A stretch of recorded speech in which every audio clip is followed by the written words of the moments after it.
but that's it for me. I think, now to introduce our panel. And obviously, there's everyone's Zoom window is in a different arrangement. But to my immediate right is Lucy, and then to her right is Amy, and then down in the kind of center right is James. So I'll ask you please to introduce yourselves and where you work and what your background is in probably in that order, please. So am I going first then? Because that's Lucy, then that Amy, then order, am James. I? Yeah. Okay. Hi everyone. Lovely to meet you. My name's Lucy Heavens, and I am VP of Marketing at a technology company called Salv.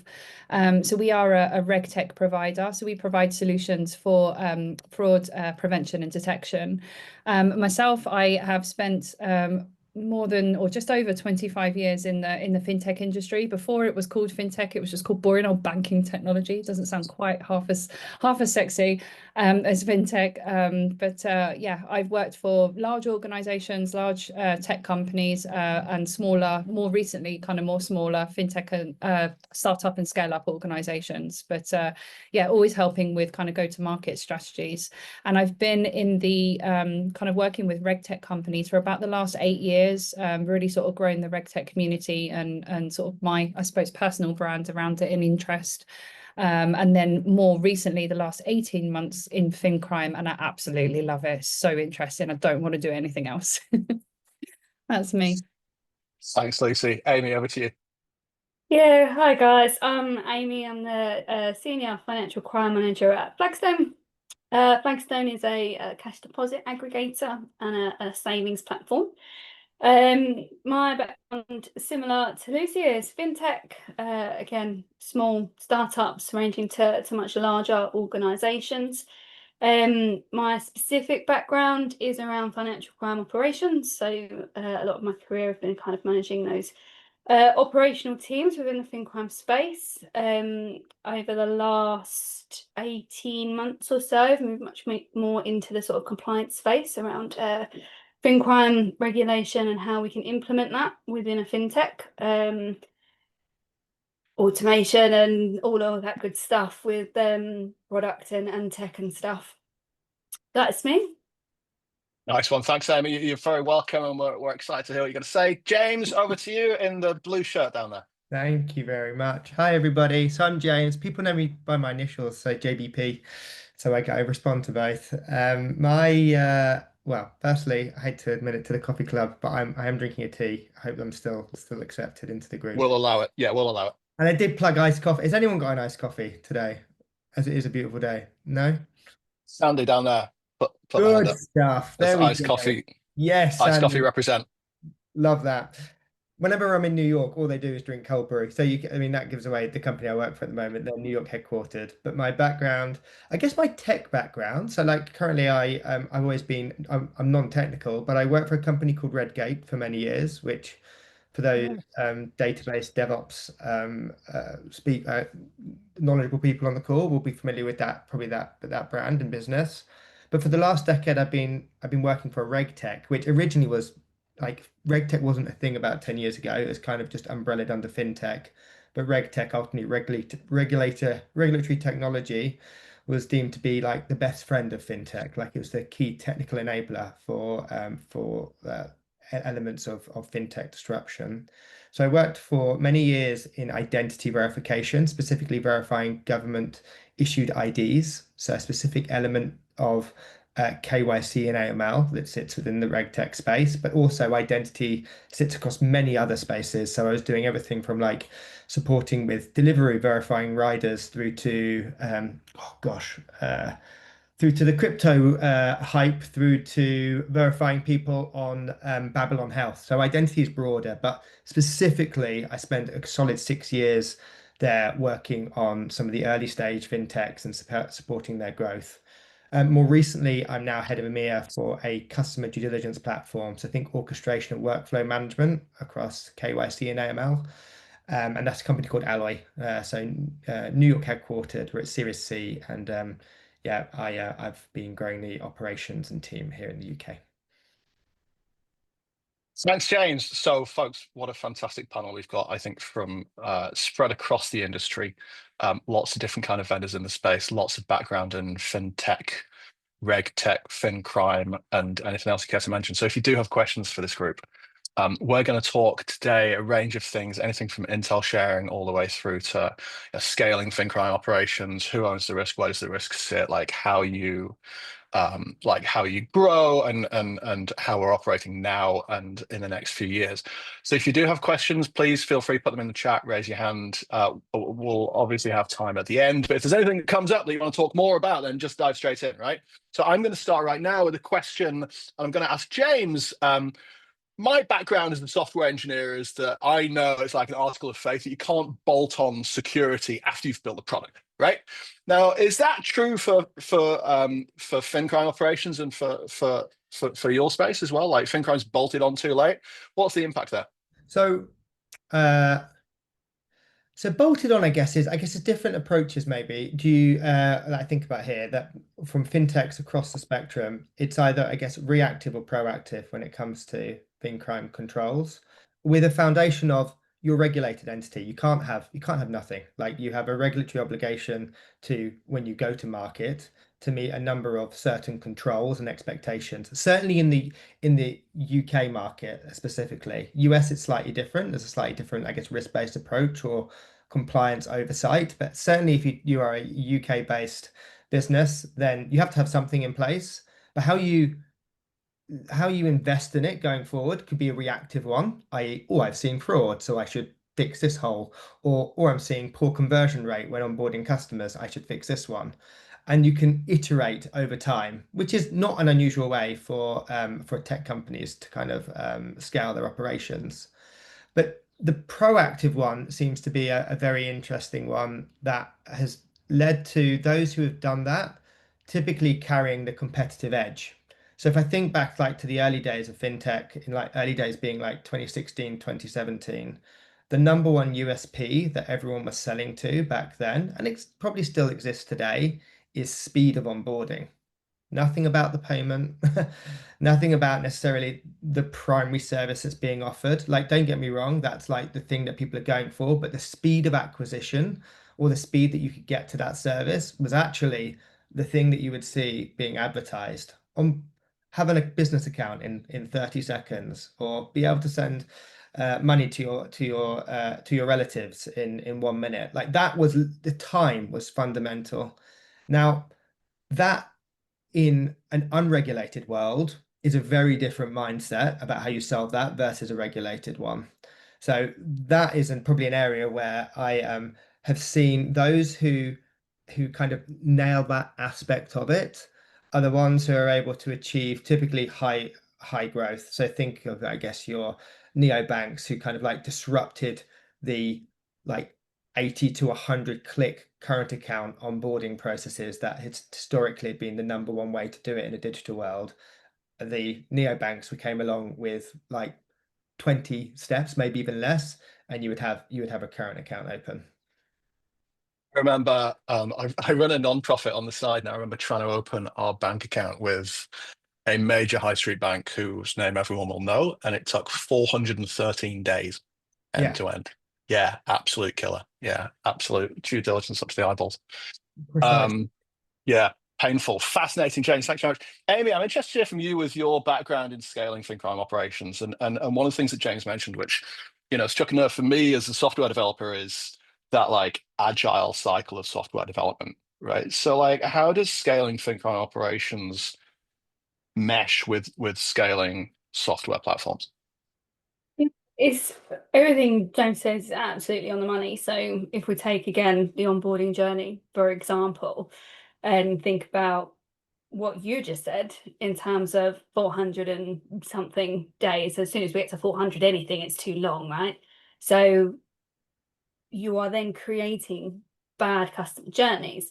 But what that also creates is really bad user journeys for the internal fin crime teams that then have to go on and try and work through this.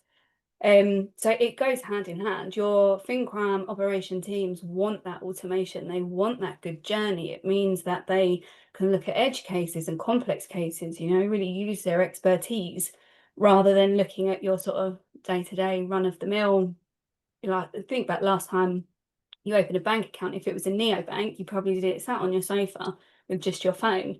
if you think back to the days when you had to go back into branch, it all sort of marries the same way. So being able to scale your FinCrime team in that way is so important for growing your business and scaling your business. If you've got FinCrime teams taking 400 days to open an account, you're not going to get too much growth. So it's sort of two sides of the same coin, both coming for the same result, I would say. Lucy, I think that yeah, we've spoken a little bit about scaling operations inside an organization, but you know, there's a vast amount of data which, if we're not careful, becomes very, very siloed, right? Data about bad actors, data about mechanisms and threats. What's the thing that's stopping effective collaboration between organizations, or is there a mechanism for doing that? Yeah, it's really interesting kind of listening to Amy and James talking, because absolutely right in kind of what they're saying, and you know, all of the banks and the fintechs are going through this process, whatever stage that they're at, of building and scaling both their customer journeys, and you're right, Amy, as well, like the internal operations and the user journeys there, but they're all doing it independently. That's the kind of the point that I make. They're all doing it in silos on their own, looking at their own kind of processes and how they make them more efficient. They're not looking kind of, or not collaborating and kind of sharing information outside of the organization. And this is particularly, or a particular or big problem when it comes to fraud. And I'll tell you a little story quickly that kind of puts it into perspective. So I heard this story when I first joined my company, and I love it because it just puts everything, like, you know, it kind of explains everything. Now, my head of product that worked at Salv, she's not with the company anymore. She was previously she was with the company right from inception, and she was responsible for building the product. And she actually came from a company called Wise, which many of you will have heard of, used previously TransferWise. And she told me this story about one day when she was working as head of product in Wise, and she had a phone call from the UK police. She was based in Estonia at the time. She had a phone call from the UK police who was asking them about a particular account, that a customer account. This is completely normal. The account was being investigated for potential fraud. It was an awful case, actually. It was an 80-year-old woman. I think she was in Scotland. It was all in the papers a good number of years ago. And this poor lady was actually had, I think it was like her life savings, like £100,000, whatever, like stolen from her. It was awful. Anyway, she had this phone call from the UK police, and they were asking to share some information on this account, which she did. And she was asking questions about why and what the case that they were investigating was. And then she said that she started to look not just at that customer account, but where that customer was sending money, what account, that kind of what organization that sat with, you know, where the money was transferred, all of those things. I imagine one of those, you know, like in those crime like programs where they, on the wall, they have all the pictures with like the wall in between it all. The red string? Yeah, exactly. The string kind of in between it. I imagine, like, when she was telling me this story, this picture that she had where she just kind of piecing it all together. But anyway, like, short story, or to cut it short, she basically kind of, they uncovered this great big like money mule operation. And when she kind of pieced all of that together, it suddenly became like really obvious. But it was only the fact that she got all of those other bits of information from other organisations, from the UK police, from the other banks that then got involved as part of this collaborative investigation. So she had one piece of the puzzle. She needed all the other pieces of the puzzle. And just like I say, suddenly she just looked at it and thought, why did we not see this? Like, it's so obvious. So this is exactly the problem that we're trying to solve at our organization. This is not a sales pitch. I'm just kind of telling you kind of the problem that needs to be solved.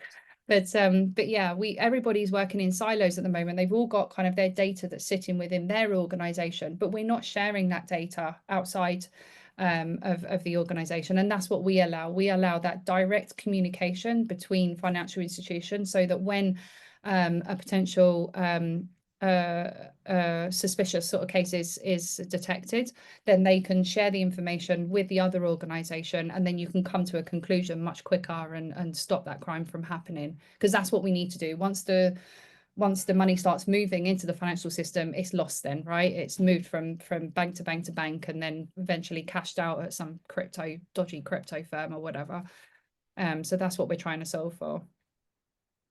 I can feel a kind of visceral frustration at that, like having worked in enterprises. I think you mentioned the difference between, you know, what we might now call fintech and financial services, right? I was just worked in investment banks, and sometimes when I say to people I work in finance, I have to say, not fintech, not not beanies and longboards. But the frustration of working in a siloed organization where information sharing isn't like a primary concern, isn't like the obvious right thing to do, I guess must be multiplied with different companies and organizations. Amy, I'm really interested in hearing from you about like just the reality of the situation on the ground, but specifically like concerns around data privacy, maybe with like sharing information about people who are affected.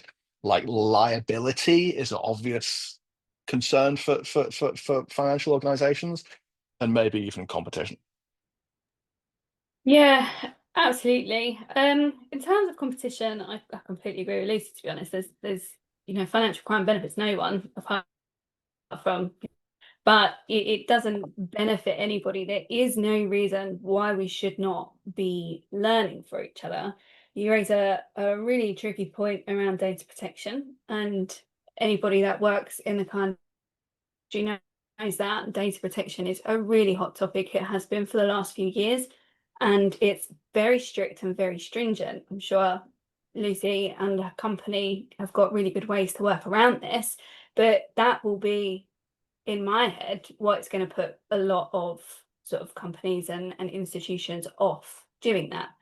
That being said, there are things in place already. So you have things like CIFAS, which you share that data with. You just have to sign up, and you're sort of held to kind of a code of conduct. I imagine that these rules can be put in place elsewhere as well. Sorry, Amy, just dig into CIFAS for a complete neophyte. This is the tag that goes on a person's account that marks them as having committed some kind of fraud. Yeah, absolutely. So if you provide a financial service of any kind, you as a business can sign up to CIFAS. And then if you have a confirmed case of fraud against a customer, you can load them up. So when people then go to onboard a customer, for example, if they subscribe to CIFAS, they'll get a notification that says, in 2017, this person did this kind of fraud. Yeah, absolutely changed. They're a non-for-profit, so it's sort of it's what Lucy's talking about in terms of like trying to get that across. But CIFAS is always retrospective, so you have to have had a confirmed fraud on this person. Money's gone, so it's gone away. But it's a really good sort of, I guess, system to base more conversations about this. Okay, well, if we share this information with CIFAS, how do we start sharing this information with other institutions? And in my head, it's a win-win, because early, and you're protecting your own business and your customers from financial. Well, I'm not sure if it's just me, but Lucy, you're kind of cutting in and out a little bit. What Amy, do you mean? Sorry, Amy is, yeah, my Oh, apologies. sorry, I do apologise. I think my internet has also decided it's very hot today, and decided to try and give up a little bit. Can I Just begin with a comment, Sam, if that's all right? Yeah, just on what Amy said. Absolutely. I totally agree with you. I think that what you said is spot on. The sharing of the information is great. There's lots of these kind of providers like CIFAS, and there's many others as well, but they're kind of retrospective thinking. And if you put it if you think about in the eyes of the criminal, right? And this is what I always encourage people to do. If I'm kind of like at an event or something like that, I always ask the audience, put your hand up if you've been a victim of financial crime. And to be honest, most people do, in some form, or someone, right, that's been a victim. And then I always ask the audience, okay, well, put your hand up here who's committed a financial crime. It hasn't gone wrong yet. I haven't had anyone kind of put their hand up, luckily, but nobody puts their hand up. And that's because we're all in the space of preventing and detecting, or we're all in that regulated space where our heads all the time are always thinking, what processes can we put in place to mitigate the risk of this happening? Criminals don't give a shit about mitigating risk, right? They'll go and do whatever they want to do to get whatever they want to get. Like they have that mindset. So they are not thinking retrospectively about, oh, I wonder how somebody did the last, bank raid or whatever. They'll just go and try something. If they see like a vulnerability, they'll just go and try it. So yeah, the information sharing or the intelligence sharing that I'm talking about is not that retrospective thinking. I think there is a place and a time and everything and a need for that. But I'm talking more about that kind of like real-time communication, me telling you right now in the moment so we can stop this criminal from committing the crime. And I'm so with you. Like it's not where the bar has been raised on the fraudster side, who are operating unregulated but in a regulated market, who are moving far quicker than the current methods applies. Like you say, Lucy, there's so much opportunity. There's so much. Actually, it's important that we catch up, because one is, I guess, a industry raising the industry bar to try and stop bad actors getting in. But ultimately, there's probably a lot we can learn from them as well, because ultimately they have consortiums right now, just the wrong type, where these consortiums are in, I bet it's probably known as forums, where fraudsters are sharing intel around vulnerabilities. Just think of a fraudster as like a shark going up and down a swimming net in the sea, and the shark is just basically looking for holes in the net, and that's ultimately the area they're going to look to exploit and try and get through. And there's not just one of them, there's many of them, so they're going to be sharing lots of intel along the way to be able to kind of like identify what fraudster has the best use case. So a small shark might go through this one, and a bigger shark might try and identify a slightly larger hole where they can make bigger destruction. But ultimately, that bar is higher than, I think, the great efforts of CIFAS, and I think probably also I don't think it's necessarily sharing, and Amy probably in a better place than Lucy to kind of articulate kind of like it's a big part of what we do in the industry, but not necessarily gaining a huge amount out of it. But SAR filing is, I guess, another key bit that we do to share information, which does help catch fraud. But it's all, like I say, it's not real time, Lucy, is it? But it's certainly a big database of information that. James, sorry, just dig into the SAR. That's the subject access request. I'm gonna pass to Lucy and Amy to be. Oh, sorry, go on, Amy. You're better. Nice. Yeah, I was just going to say it's a suspicious activity report. So lovely and confusing. There's two different terms.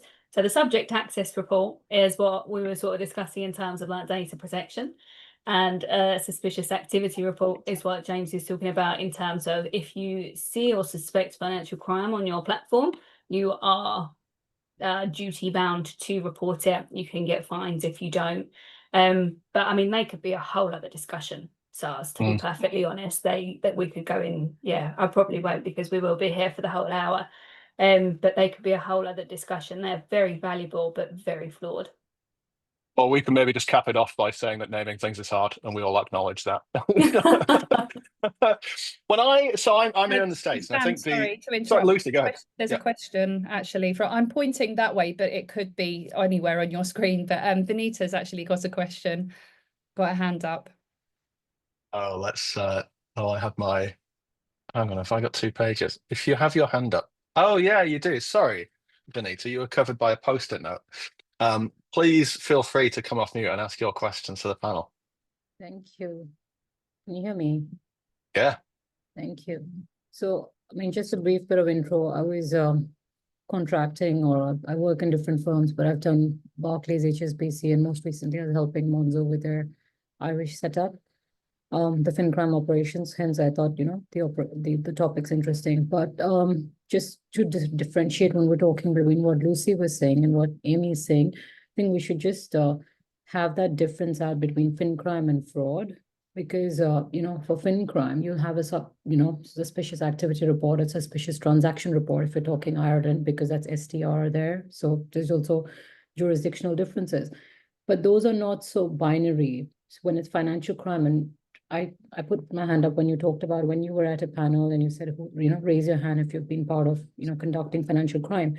I am sure a lot of us in the banks have conducted financial crime. And I'm being honest, and I'm saying why, because Like I've just come from Dubai and Abu Dhabi, and financial crime is not as binary as fraud. It's not like I'm going to steal from you. It's going to be like, oh, I've just saved a little bit of tax here and saved a little bit of tax there.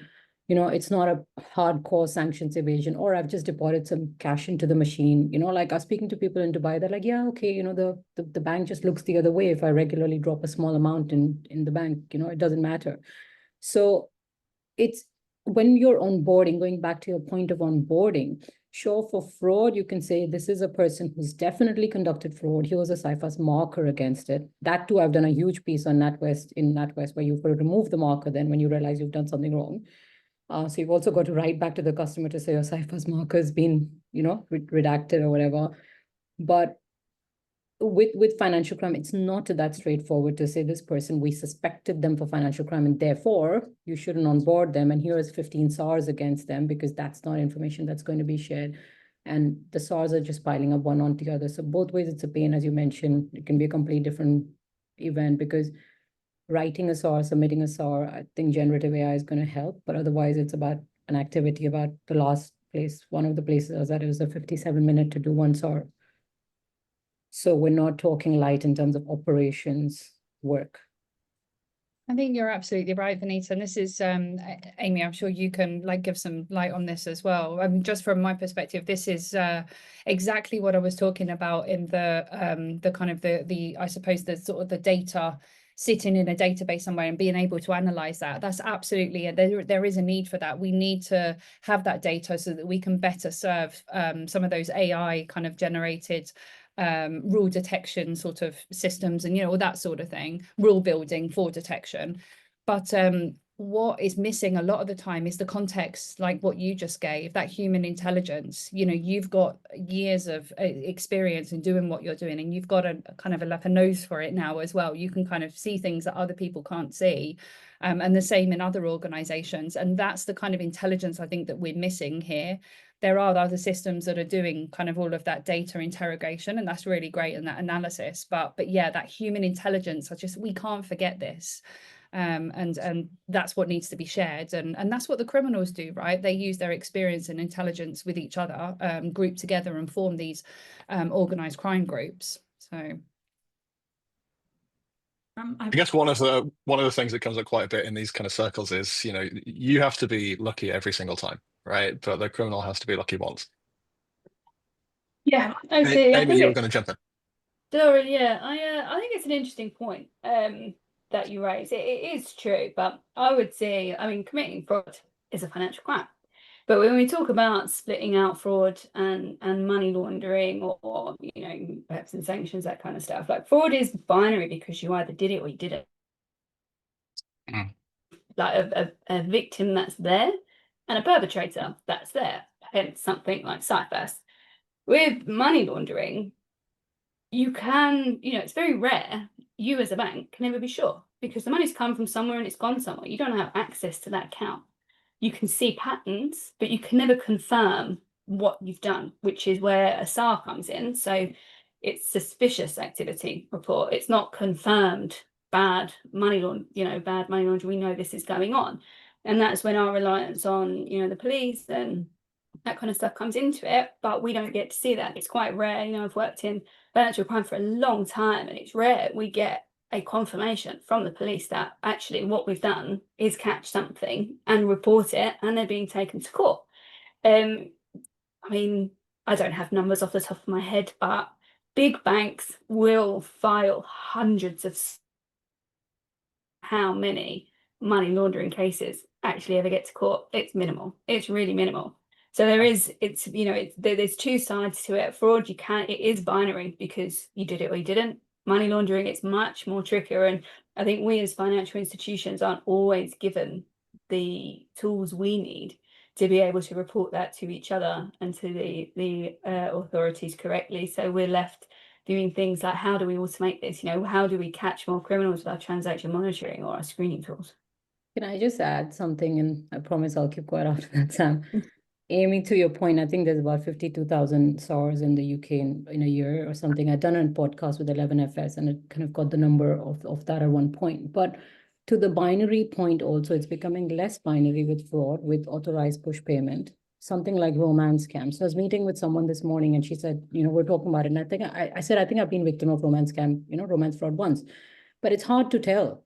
Someone says, listen, give me 1,000, I want to invest in my business. And then he shows up. Every time he meets me, he says, oh yeah, sure, I owe you some money. But he's never paid me back in 6 years. But the point is, things like that, you don't know. It's not that clean cut with APP to say, I bought something, this is not what I wanted. You don't know who's lying. Maybe I bought something genuinely and I changed my mind. I said, I don't want it. Or this is not what I wanted. So I'm just to add to that is that with APP part, I think the lines are getting blurred because I authorized the payment. That's a really interesting point. That's really, it's good. The lines are very, very blurred, right?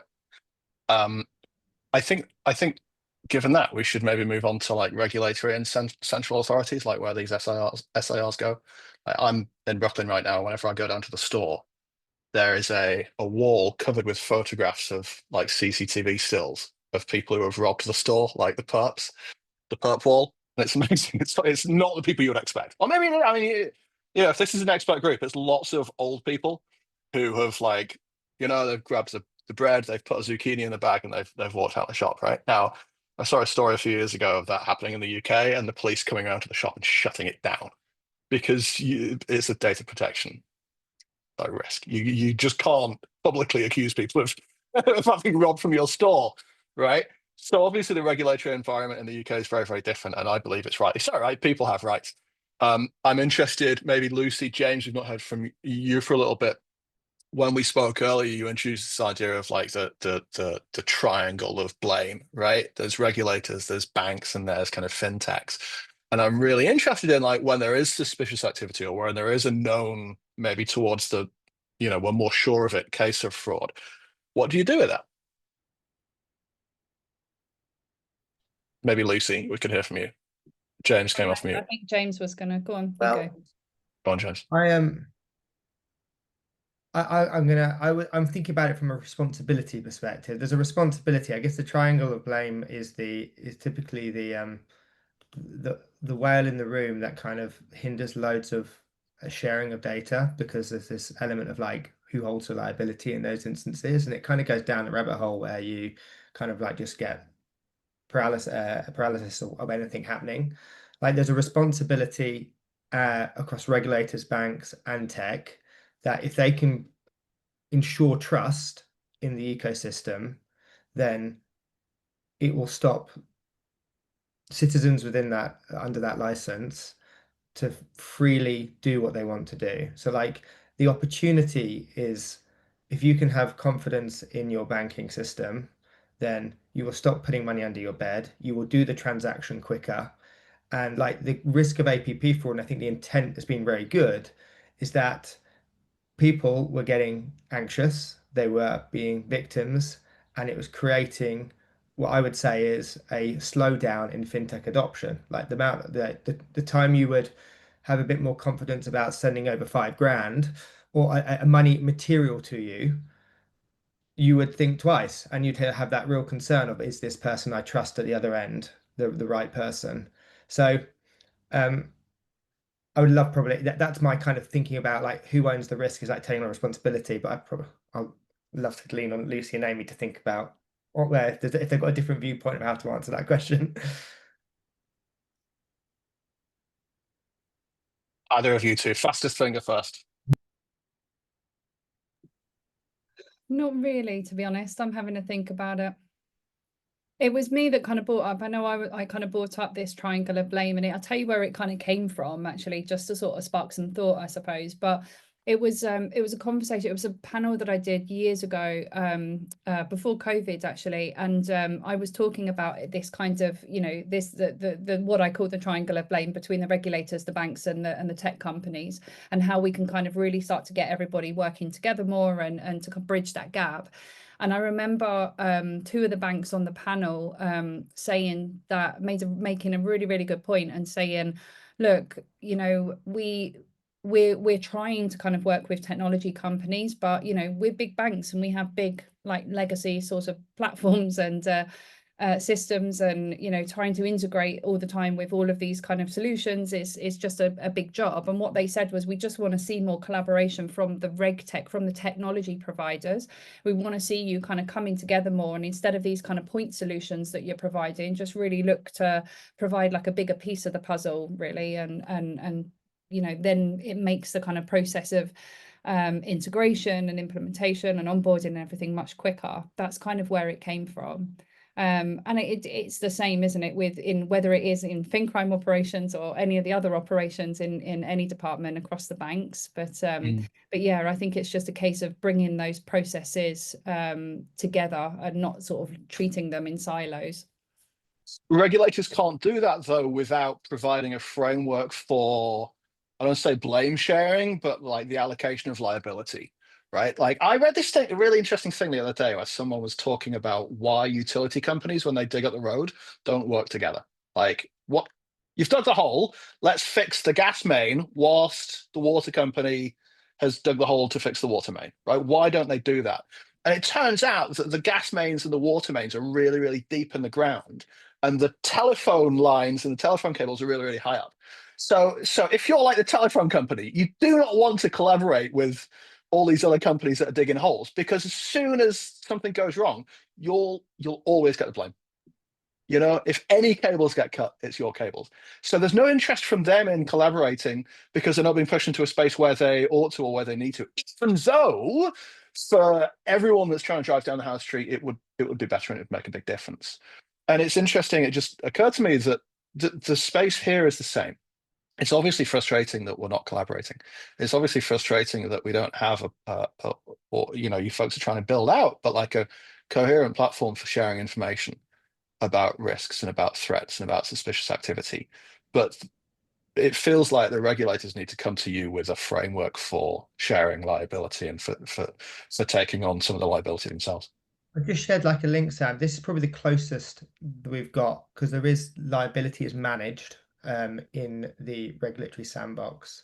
So it's the regulator that has put together this sandbox. It's been going on now probably for 5 or 6 years to allow disruptors or tech companies, I guess incumbents or mature banks, to be able to operate in a bit of a vacuum, to be able to test out new products, new ideas. There's been kind of like across the years around digital identity schemes. I'm currently in one at the moment. We're about to enter one with Alloy, with CFIT, which is the Centre for Finance, Innovation and Technology, if I'm not mistaken, which is looking at like corporate IDs and how like if we can unlock better access for SMEs, then it will help reduce fraud and also help those businesses access a whole host of different things. Let's just say finance for short. But that is probably the closest I've seen that allows, it gives a bit of an unlock to experiment there. Ultimately, I think it's then that next challenge. It's a bit like the VC world of having liquidity to then help a high growth or scale up go to the next phase of disruption. It's kind of the same challenge here of like turning it into the mainstream. You still hit that problem of who holds liability and how do we manage all this stuff, but at least it's a nice environment to do a little bit of innovation. I see there's very nice. Louisa's got a question. So thank you so much for all of your insights. It's super interesting. I'm currently rebuilding a global purchase experience for a luxury brand. And one of the things that we're looking at is like how to redo the fraud flows that differentiate per region. But the issue that we have is that we can't do that much differentiation. Well, there is too much differentiation per region. We want to standardize it. We have a standardization flow. But I'm trying to think, how would we integrate a tool like yours, which has that like intelligence sharing capacity, which we don't have? And how would you integrate into the existing stack? Because currently the issue that I'm having is that if we do want to change any of the stack, it means a massive change in business process flows globally. And to get something across the line, it's easier to do it in a sort of smaller way within the existing system, test it out, and then if it works, then roll it out globally or change the sort of integration. So, I mean, without kind of getting into the sort of the nitty gritty, or just to sort of answer high level or provide some thoughts, I think one of the things when it comes to some of the sort of initiatives where like this, where there is a little bit of sort of ambiguity around you know, the sort of the regulations and the legal requirements. And what I mean by that is that there's information sharing here and there's information sharing here, right? There's a broad range of in the middle of things that you can do, but everybody kind of thinks that we've got to start off here. So like when you go to all these conferences and you listen to people speaking, they're talking about kind of what you were just talking about, Sam, like, oh my goodness, to solve financial crime and to make the world a better place, we're going to have to be sharing information between, you know, like public to private, and, you know, all of the telcos need to get involved and the police and all everything. Yes, of course we want to get there, but you know, that's we're a long way off from that. There's so much that we can be doing at the start to, you know, just to start off with, even with little pieces. To be totally honest with you, and we're in a nice room here between us, safe space.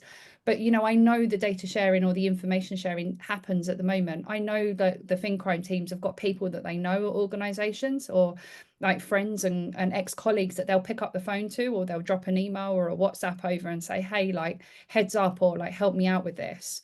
So it is happening. It's just, how do we make that more kind of beneficial for everybody? How do we maximize it? So to answer your question, Louisa, like what I mean by that is the integration and that full kind of end-to-end capability of what we can achieve doesn't have to be from day one. Like our system, not going into sales pitch, but our system doesn't have to be integrated. Actually, it can work as a standalone solution because it's web-based, it's in the cloud, so you can use that to securely send messages that are encrypted between organizations. But then you've got the other extreme of it where it can be integrated, and then you can have some automation around when alerts are generated, then they can automatically share information with other organizations. But yeah, there's different levels of it. Does that answer your question? Yeah, that does. Thank you so much. Thank you.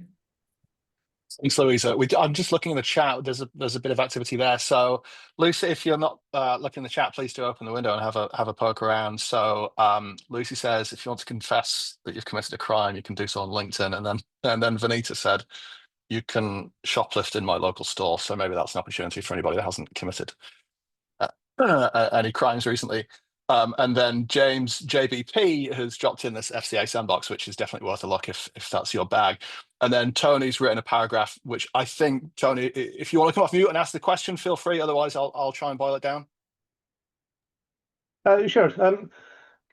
It's just, well, in the UK, something on Jazz FM that I listen to in the morning when I'm having my shower.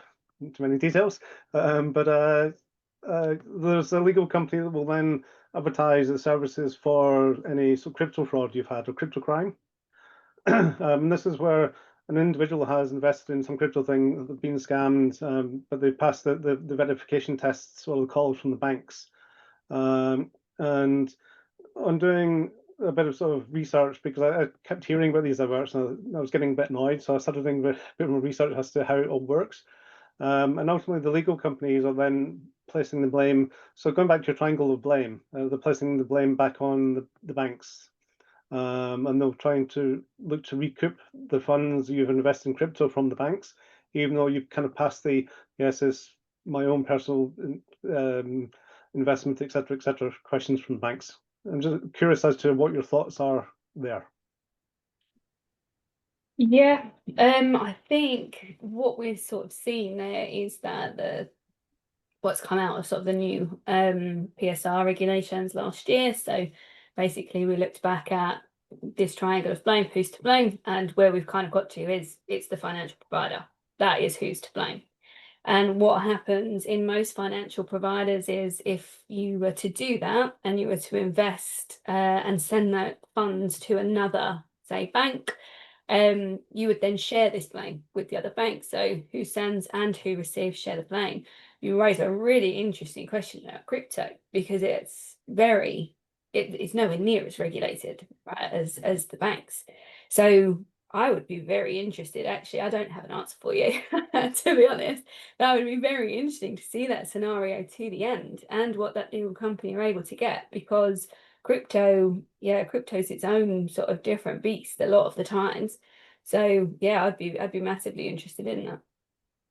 Benita's put their hand up in the top left there. Yeah, thank you. So I've dealt with some of these cases. So essentially what happens is these, the Tony, the scenario you're talking about is called, in the banking space, it's called the me-to-me payment.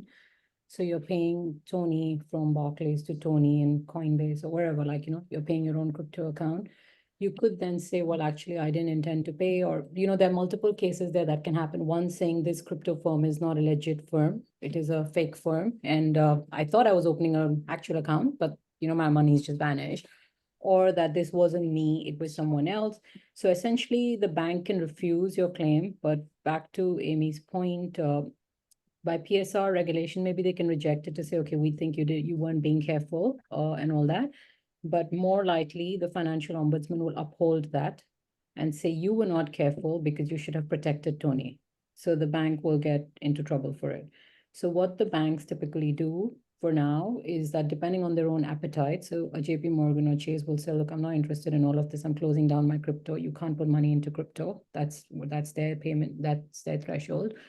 Someone more recent and some of the challenger banks will start to add controls, which will say, okay, you can go 5,000 every month max, or, velocity controls and whatever else to say, look, I don't have so much appetite. I want to look innovative, but there's only so much I can afford to keep paying you every day because you keep putting money into crypto wallets. You can see it just even in your banking app, right? You can see those controls increasing, and you can see the like approval screens. What's the purpose of this funds transfer? Who are you sending it to? Do you know this person? And I think, to me as an outsider, that looks like the increasing apportioning of blame to the banks, right? They're just taking on more and more, and that's just the business that they sit in as a kind of regulated industry.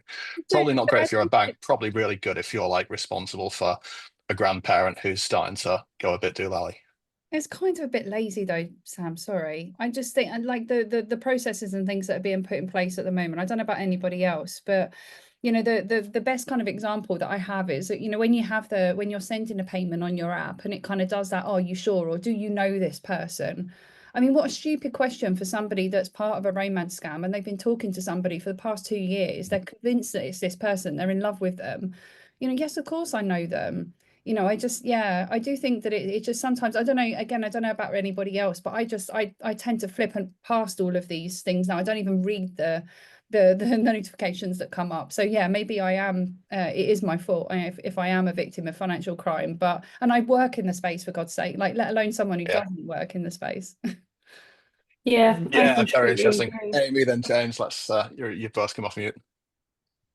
Yeah, sorry, I completely agree, and it does feel, well, you should have protected this client better. I agree, in a lot of circumstances, banks and financial providers should absolutely protect better. But there's multiple situations where if somebody wants, short of telling somebody that they cannot do what they want with their money, there's going to be scenarios where you have to be able to lay a certain amount of blame on this victim. And I think it will be really interesting to find out what the last year of these new regulations will show, because I know from my experience, as soon as that comes in, everybody within your bank or within your company tightens. It's scary. Oh, we don't want to automate that, or we don't want to introduce that. What we want to do is sort of close it all down. And again, that means for sort of more manual or more arduous processes for the customer.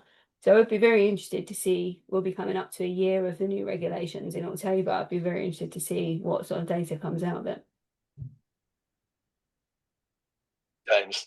My 2 cents on it is that there's one is education, which is I think the next wave now. I think that's what the APP is kind of like heightening. It is driving a better education, and trying to sit in the flow of funds or sit at the point of transaction is going to be a thing to not stop what we have as great payment rails to be able to move money far quicker than, let's say, the US. It takes like 4 or 5 days. We can do things instantly. It's kind of like a great USP, but also it makes it a perfect place for fraudsters to exploit.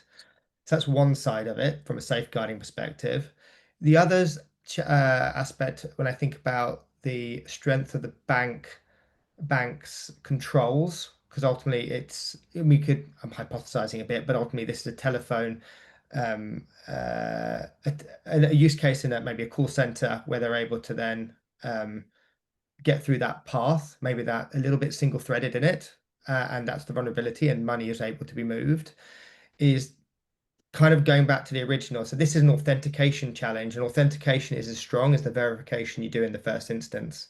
So the strength of when that identity was created, or when that account was created, the more signals you collect on that helps to identify further down the line if there's some form of account takeover. So if you think about the sequences of potential areas to kind of alleviate what it sounds like an account takeover scenario rather than a mule account. Sorry, there's like these terms don't make sense to you. But this scenario here is ultimately you'll be looking to kind of like tap into the mobile device that's being used, or at least even verify via the app to confirm that you have control of the mobile device where the account was created. But basically, bringing in a number of authentication controls are paramount to avoiding like a single point of failure use case where you're able to, I guess, convince a call center that that I am genuine and they're able to initiate the payment. So yeah, multiple authentication methods are good, but they're only as good as the verification that happens in the first instance. So that's a really interesting point, James, about that. You no longer have to go into a bank to open an account in the UK. I do here in the States, and I also regularly have to take checks to the bank. Yeah. Because someone's given me a check. It feels like I've gone back in time. It's awful. I'm aware that we're coming up on the hour, and although we don't have a hard stop, I recognize that the hour is a useful time for people that want to move on. So I want to just go around the panel, please, Lucy and Amy and James, and just final thoughts about current crime trends that we ought to prepare for, how we're responding, what the near future looks like in this space. Although Lucy's having a coughing fit, so let's go to Amy and then James and then Lucy. I'm always very reluctant with this question because I don't think any of it's new. It's a bit. All that happens is that criminals get a lot more sophisticated in what they target. I think what we'll start to see is things like synthetic identities. We're already starting to see them. I think they'll be very easily available very soon, and we need to match that in our detection and prevention as well. And also things that can hide. So, business structures being able to hide a lot more effectively, and we need to be able to investigate a lot more effectively. I always think about it as if we're thinking about the tech, so are criminals. So anything we do, they're going to match and probably go on better, as we spoke about before, because they're not regulated. So we always need to try and innovate and keep ahead of the curve. There's always money in the lemonade stand. Amy, thanks very much. Good insight. James, what about you? Amy made such a good point. Like fraud moves, if you think like in a simple area of which county we live, if we're all in the UK, if you think of like the poor old post offices that gangs go and raid, you may see low fraud in your current county, but ultimately that gang's just moved to the next county to then rob that poor post office again. So it's looking at it overall is probably like an important signal. And like probably the themes, I actually just alluded to it in the last comments, we're just thinking about account takeover. That is a growing type of fraud because there's a little bit, we're learning more about potentially the vulnerabilities of fintech. As Sam mentioned earlier, we're not going into a branch to open a thing, you're opening it in a non-face-to-face environment. So naturally there has going to be some gaps in the system that have led to maybe mule accounts or account takeover that people are going to fraudsters are going to exploit. So trying to come down on that is, I think, a really important and focus for the industry. Bear in mind, we're only 10 years into like true digital fintech, so it's now just a case we've got that certain mass of like activity that is now being exploited in a slightly different way. Thanks, James. Lucy, how are you feeling?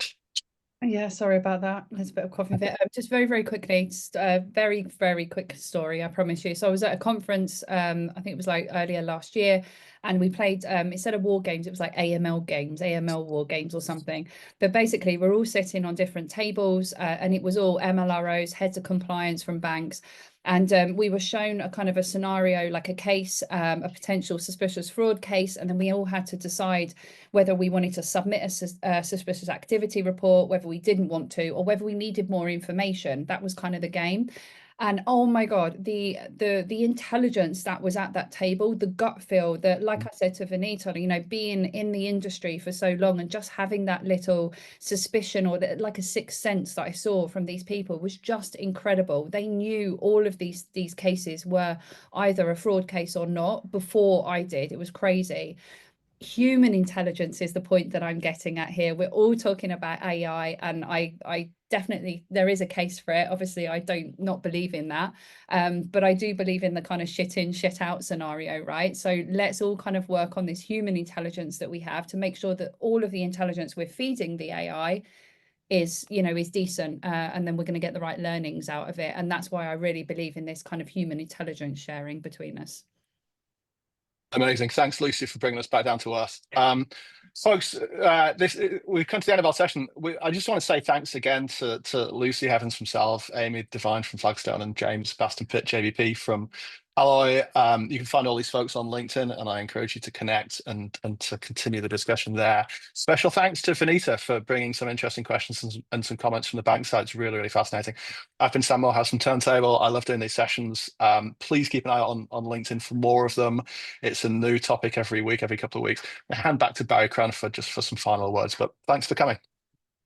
Thanks, Sam. And again, yeah, thank you to the panel. And thanks for everyone else for being here. There is a document, if you look at the chat, if you haven't already, if you'd like to connect, like the thing is, we can't really go too deep into these things in just an hour.